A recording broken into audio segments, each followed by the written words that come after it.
কিরে রাহুল, অর্ণবের বিয়েতে যাবি না নাকি? আরে রোহান, কেমন আছিস? আরে আমি তো ভালোই আছি, তুই কেমন আছিস? তো এতদিন পর এখানে?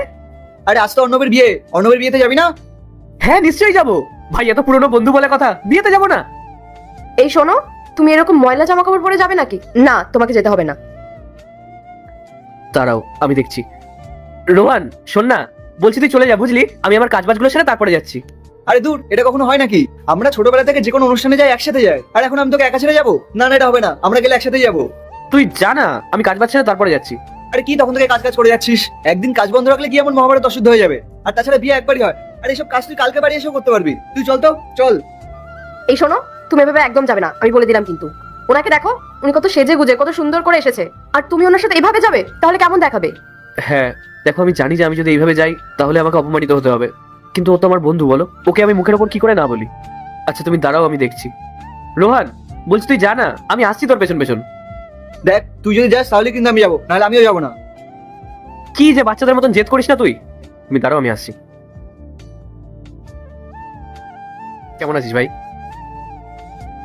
কি রে, বৌদি কি বলছিল? বিয়ে বাড়ি থেকে অন্য মেয়েদের দিকে তাকাতে বান করছিল, তাই না?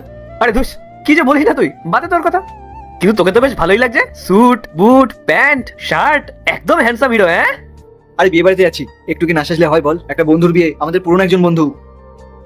আচ্ছা শোন না, বলছি তুই যা, হ্যাঁ আমি একটু পরে যাচ্ছি। আবার সে এক কথা, কি হয়েছে বলতো? কোনো সমস্যা আছে? সমস্যা তো আছেই, সেসব তুই বুঝবি না। আরে বোঝালে তো বুঝবো, তুই বল। তুই দেখ, তুই কত ভালো স্যুট বুট প্যান্ট পরে এসেছিস, আর আমার কাছে তো ভালো শার্ট প্যান্টও নেই পরে যাওয়ার মতো। আর তুই নিজেই ভাব না, ওখানে কত বড় বড় মানুষেরা আসবে, সেখানে যদি আমি এই অবস্থায় যাই তাহলে সবাই আমাকে নিয়ে ওখানে হাসাহাসি করবে। আর তাছাড়া সবাই যদি জানতে পারে যে তুই আমার বন্ধু, তাহলে তুইও অসম্মানিত হতে পারিস। তাই আমি চাই না যে তুই আমার জন্য অসম্মানিত হোস। তুই শোন না, তুই একাই চলে যা। দেখুন, আমার স্বামী ভেবে কোথাও যাবে না। আপনি এরকম সুন্দর সেজে গুজে যাবেন, আর আমার স্বামী ভেবে নোংরা জামা কাপড় পরে যাবে? না, এটা কখনো হতে পারে না। আহা, আমি কথা বলছি তো, তুমি যাও, নাহলে মালিক এসে আবার বকাবকি করবে। যাও, কি কাজ করো। তুমি একদম চুপ করো। তার আগে দেখবো কারা শয়তানকে হারিয়ে আল্লাহকে ভালোবাসে। যারা আল্লাহকে ভালোবাসো ভিডিওতে লাইক করে চ্যানেলটাকে সাবস্ক্রাইব করে দাও। যারা শয়তানকে ভালোবাসো তাদেরকে ভিডিওতে লাইক সাবস্ক্রাইব কিছুই করতে হবে না, কমেন্ট করো আল্লাহু আকবার। দেখুন, ও যদি এভাবে যায় তাহলে ওকে সবাই কাজের লোক ভাববে, ওকে নিয়ে সবাই হাসি ঠাট্টা করবে। বৌদি, আপনার কি মনে হয় আমি আমার বেস্ট ফ্রেন্ডকে এইভাবে নিয়ে যাবো? আমি সেজে গুজে গেলে আমি ওকেও সাজিয়ে গুজিয়ে নিয়ে যাবো। আরে কিন্তু রোহন, আমি তোকে বললাম যে আমার কাছে ভালো জামা কাপড় নেই। যদি নেক্সট পার্ট দেখতে চাও পার্ট 2 লিখে কমেন্ট করো।